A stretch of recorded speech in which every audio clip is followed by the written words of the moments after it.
With me today is Joe Gaines, and Joe has spent over 20 years working for and with technology and media companies. The list includes Salesforce, Krux, CBS, Yahoo, KidSpot, and Census. Most recently as area manager, sorry, I'll start that again. I was an area manager. There, so I just Oh, automatically good. go there. Yeah, I get it. I'll cut that out. Most recently as Area Vice President for Salesforce Retail and Consumer Goods Industry. Joe led the company's business development and marketing efforts. Joe's greatest passions are friendships, motherhood, and equality, and she has two beautiful daughters. She is an ambassador for women's community shelters and also loves weight training, breathwork, meditation, and is completing her yoga teacher training. And Joe really tries to live a healthy lifestyle in mind and body. And we're going to be chatting a little bit about Joe's story and how this built her resilience and shaped her into the incredible woman that she is today. So, welcome, Joe. Thank you, Julie. I'm so grateful that you got in touch, and I'm here to share a bit of the story with you today. Absolutely. So, let's jump into it. And if we can start with that, if you can just share your story, because it will really set the framework for our conversation today. Sure. So I'm going to share a little snippet. I grew up very much with a single mum who is quite determined and focused and disciplined, and I've taken on a lot of those attributes. I started my career thinking I wanted to be a journalist, and I still have passions to write. So I look to you for some inspiration there, Julie. And I ended up working, fell into advertising, fell into selling, and have always really loved the art of selling. But more than that, I love leadership and the impact that you can have as a leader on so many people, not just in your team, but across a business and across an industry and really, well and truly beyond where you think you touch people, you tend to touch people. And so that's it's something that I'm incredibly excited to talk to you about, because I know that this is an area you investigate often. But what is great leadership, and how does your own life experience help shape better or more informed leadership as you go through your career? Yeah, absolutely. And it really does. You make a good point, because your reach can extend far beyond your team. And in sharing your story with people, it really gives others hope. It inspires hope in them, and it thinks, oh, if Joe's done this, well, I can do it too. So, Yeah. which is really powerful. So now you've been through a huge life change recently. So can you share with us a little bit about what that was and how you're feeling about it?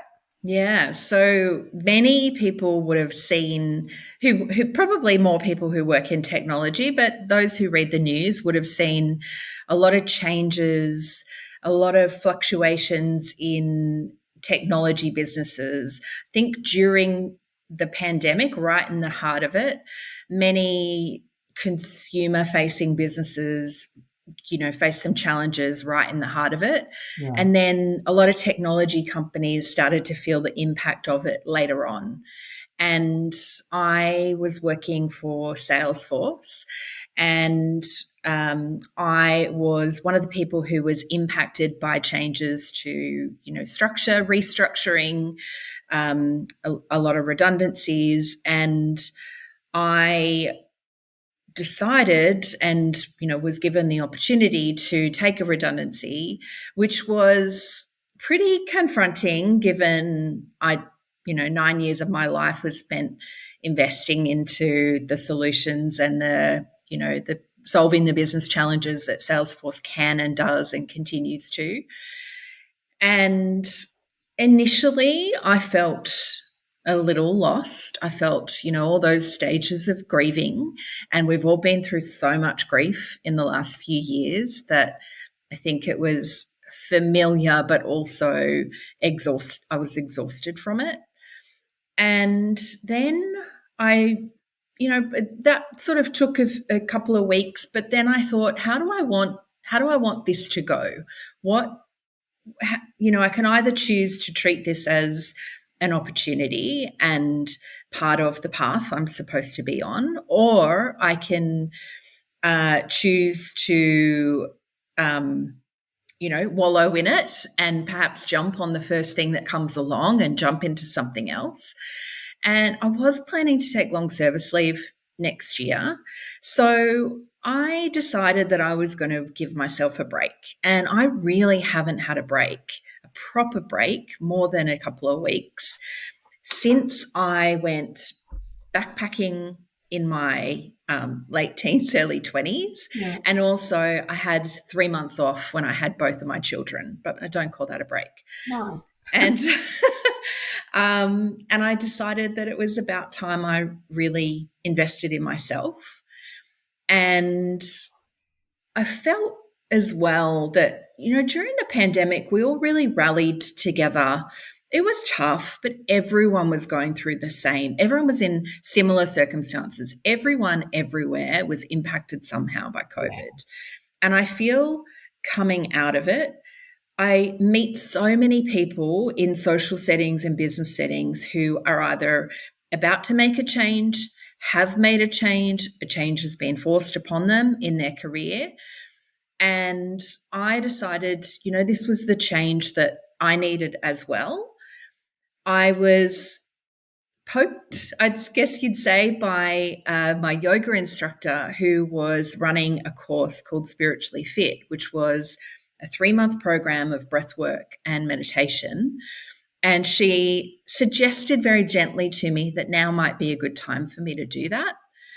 And it was starting right as I was able to have some time off. Mm. And it was just really serendipitous because I suddenly was thrown into this place where I was in a circle with these amazing women and I had to talk about why I was here. And I broke down and said, I'm here because I'm not working. I don't have a job anymore. And it's such a big part of my identity. And I need to figure out how to get through this. And breathwork and meditation, I know it sounds so cliche, Julie, but it has become a part of my life that is integral and will continue to be going forward. And I know a lot of people struggle with meditation. For me, being able to focus on the breath and doing the breath work before you go into the meditation was the game changer. So a lot there, but yeah, not a situation I thought I'd be in. And a lot of people across a lot of businesses impacted, not performance-based, very much about just we need to change the structure. We need to increase the focus on profit. Yeah, absolutely. And thank you for sharing your story. And like you say, there's a lot in there. So I've taken some notes from that. But so first of all, I really admire your mindset, and I'll tap into that in a second. But you mentioned grief, which I think is something that is really relevant when we're going through a change, whether it's welcome or unwelcomed.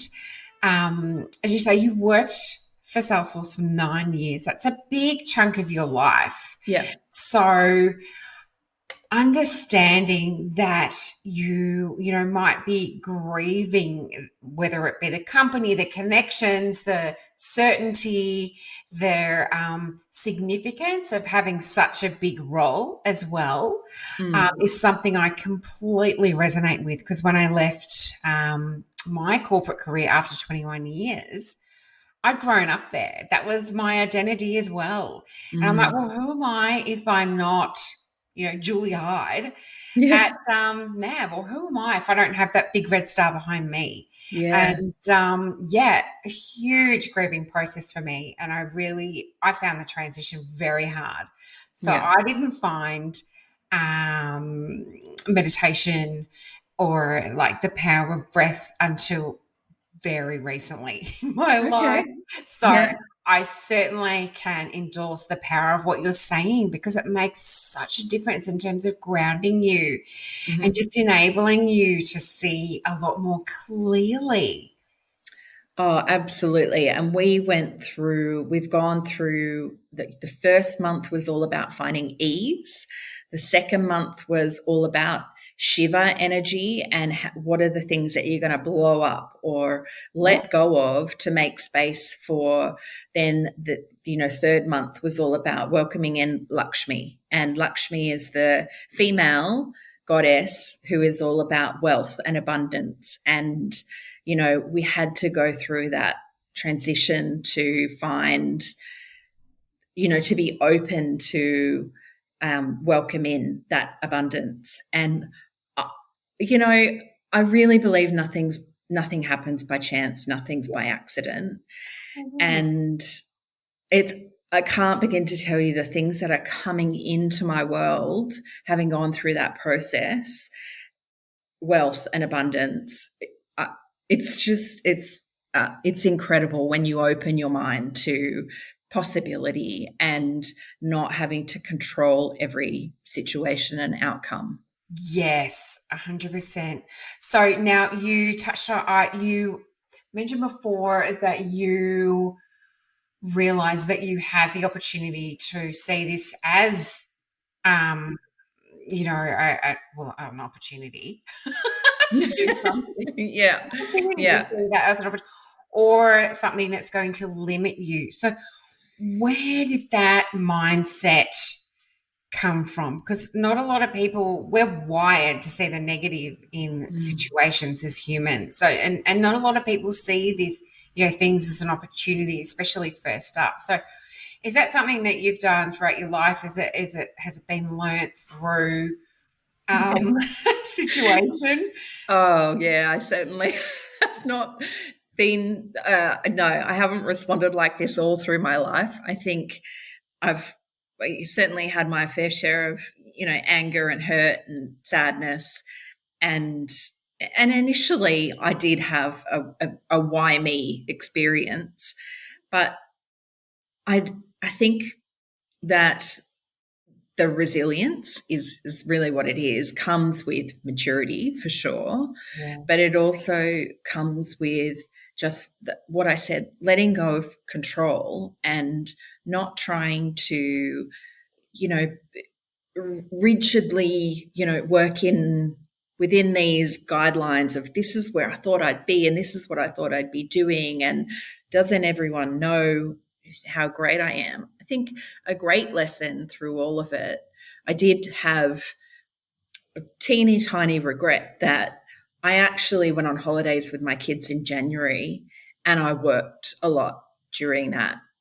And now I certainly recognize and appreciate that doesn't matter how hard you work, it doesn't matter how many hours you put in, things can happen, unexpected things can happen. And so this is not groundbreaking stuff. You've heard it before, no doubt, but prioritize the things that should be prioritized and don't, if I hadn't worked during those holidays, would it have been a different outcome? Quite possibly not.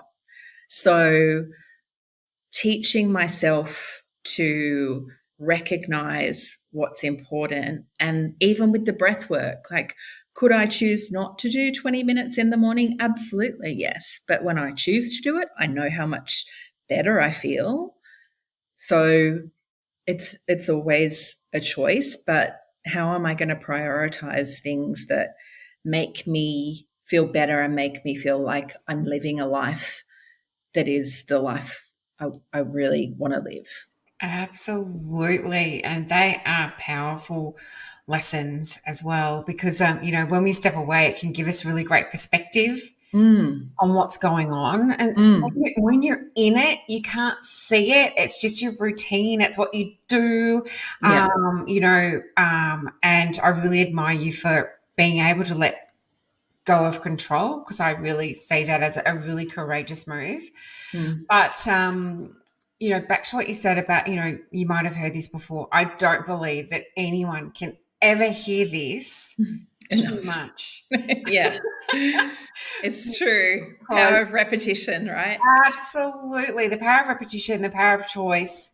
And also we all too easily slip back into routine and the busyness of life. I've seen it through my work with busy, because obviously I've got a big radar up for it, and people make all of these grand plans at the start of the year and as to what they're not going to do. And by February, they're doing exactly what they said they're not going to do. So Yep. I don't believe that anyone can ever hear it too much. Agree.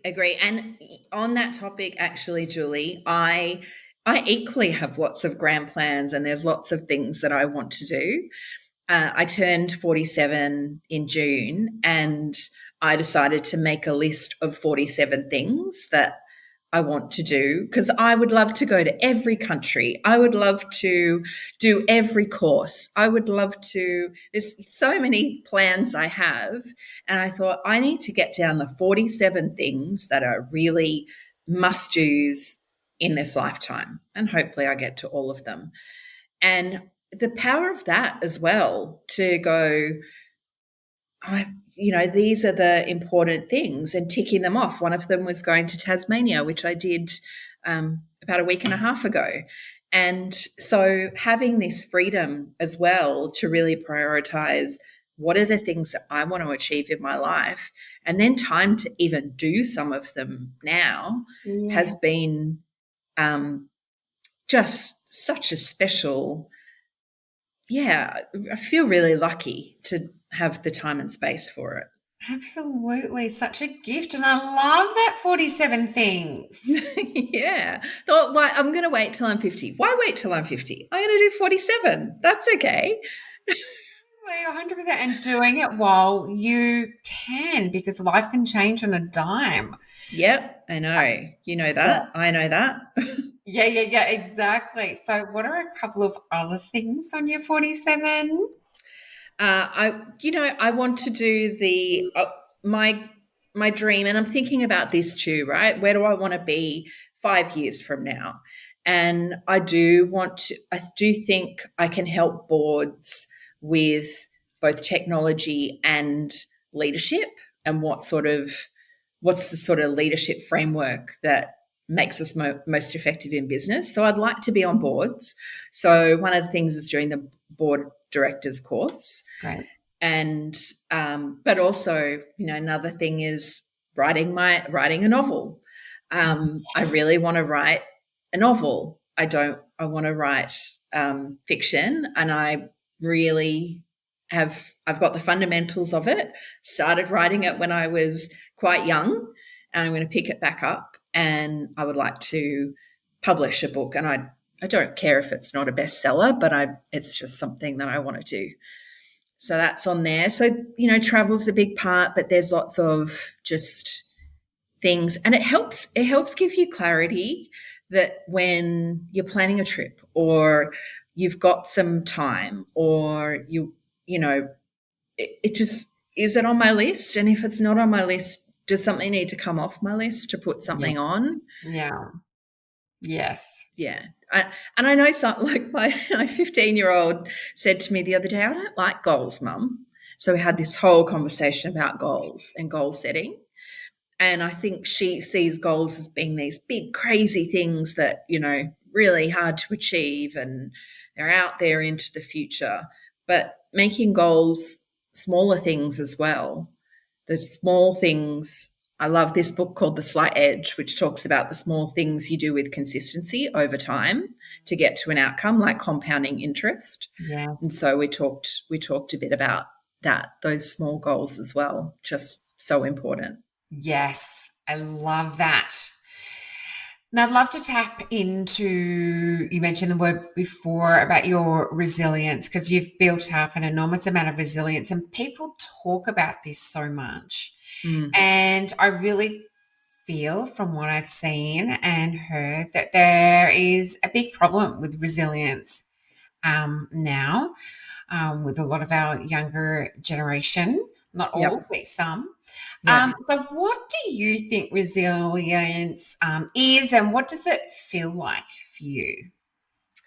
It's funny because I was talking to I have a business coach, and I was talking to her the other day, and I said, I feel I part of me feels a little bit like a fraud because I'm not sad, I'm not worried, I'm not, all of these things. And she said to me, what you're describing to me is resilience. That is what you're saying. You should not feel bad for those things. That is a mindset. That is an ability to actually manage your thoughts and manage and keep that pressure gauge. It doesn't mean that things don't get to you. It doesn't mean that you don't have feelings and emotions, but you're able to actually appreciate that it's all going to be okay, that everything is part of your story and everything is part of your journey. And some journeys are shorter than others, some are longer, who knows, but it is all going to be okay. You will get through. And that to me is resilience, not this overwhelm of how do I see a way through. It's the clarity of it's going to be okay. I'm going to have to, stay focused and taking care of myself. I'm going to need to do those things like the breath work and meditation that put me on the right path. That's on me, but it will actually be okay. And I've seen this with some other people who have been through different life changes, just feeling this sense of overwhelm and dread and not being able to pull themselves out of that funk. That's being able to do that. That's resilience to me. Yes, 100%. And it's on you. It can't be up to anyone else. It's on you. It's really not. I agree. Yeah, I've been through heaps of challenges in my life too. I mean, I don't think you get to an age, my age, and you haven't, or Yeah. you've lived a pretty charmed life. Yeah. And it's like it's just knowing. Okay, so I've been through whatever you've been through before. I can get through this, and like you say, you believe it's okay. So if you believe it's okay, you're going to find a way out of it. Yeah. But I think the other thing I would love to touch on, Julie, is that I said before, I'm meeting so many people who are going through a change, either their choice or, it's something that they didn't really see coming. And I'm wondering if, as leaders, we need to just be more conscious of this change that's happening and going back to where we were during the pandemic, all sort of rallying together. Like I was part of our response team, and it was how do we connect with people more often? How do we make monthly all hands into daily check-ins? How do we? And I think in some places and spaces we've just quickly, the elastic bands just pulled back to where we were, and we've gone back to monthly all hands, and we've gone back to we want you all in the office, and we want you to, and it, we've lost that ability to reach in and go, when are you at your best? How Mm. do you want me to communicate? What communication works best for you? For some people, those daily check ins were a game changer. For other people, they were total pain. So, how do you now, as a leader, check in to help your team get through, but also to help build resilience in them as well? Mm. Yeah, 100%. And it's really about understanding each of your team member individually. It's not the blanket rule, the one size Yeah, fits all. You can't lead like that anymore. I no, totally agree with you. It's just not going to fly. yeah, And as hard, I know it can be really painful for leaders, and often they think they don't have the time to do it. But I am of the opposite. I believe that you can't not have the time to do that. Like you Mm. must make time for your Mhm. people, because your people are the power in your business and they are going to achieve your results. It's not Yeah. your systems, it's not your structure, it's not your frameworks, it's not your processes, it's the people who do it. Yeah. That's right. Mm. Yeah, awesome. So, Joe, my goodness, I could speak to you for ages, and I would love to just tap on one thing because when we initially spoke, you shared that you have a personal board, Mm. and I think that's really powerful. Can you share a little bit about that with our listeners, please? Because at the start of this process of, where do I want to be in 5 years? What type of leader do I want to work with? So I actually, some of the things that I went through, Julie, and happy to share this with your audience and for people to reach out to me if they want more information. But I worked with my coach on a decision matrix of, what type of organization do I want to work for? What kind of values do they need to have? And within that, what am I prepared to negotiate on and what am I not prepared to negotiate on? And then I also had a look at leadership. What type of leader do I want to work with? What sorts of qualities do they have? What sorts of qualities do they bring out in me? Where have I experienced that before and what does it look like? And again, putting that down, writing it down, manifesting, kind of putting it out there, going, this is what I'm looking for. Amazing how that comes to you as long as you're patient. But I started to talk to a lot of people about companies I was looking at, people I might want to work with, and I started getting lots of opinions and lots of points of view and lots of people saying, "Oh, I don't think that's right for you. Oh, I don't think you'll enjoy it there." And I had to go, okay, whose opinion really matters to me? And why is that?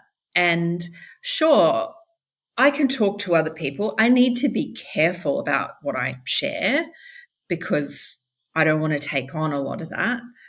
But if someone in my inner circle, and this became my personal board, says to me, I don't think that's right for you, how am I going to respond to that? And I'm going to respond to that quite differently to someone who's not on that personal board. And the personal board consists of all of the people or all of the roles that you would have on any leadership team. So a CFO, a COO, a CEO. And, I have different people in my life who play those roles for different reasons Mm. because they're good at understanding what should I where should I go financially and what should that look like and what should I be prepared to sacrifice there, and then others who understand what my strengths and weaknesses are and how those might work or not work in a certain situation. So I encourage people to look at who's in your network, and it is both a mix of mentors and friends and family, but who are the people that you really trust, who have your best interests at heart. Get them on your personal board. Again, write it down. And then just think when you're making decisions and someone has an opinion, does that opinion really matter to me? Or Mm. will I just let that go? Yeah, yeah, super powerful. And you're right, you can't take on everyone's opinion. Yeah. It's got to be the right people that you're listening to, those you respect and, value their opinion, who are going to offer you, really equal and, really powerful advice for you. So, Joe, that's such a great note to finish on. And this has been an awesome chat. Thank you so much for sharing the power of your story and for the benefit of everyone listening today. And I'll share links as to where people can get in touch with you on the show notes. And thank you for all that you're doing in this leadership space. And I really hope that you get onto boards. And I can't wait to read your novel. Thank you so much, Julie. And I've really enjoyed getting to know you and listening to so many of your great podcast episodes. It's created lots of conversations on my personal board as well. So really appreciate the opportunity and thank you for giving me the time.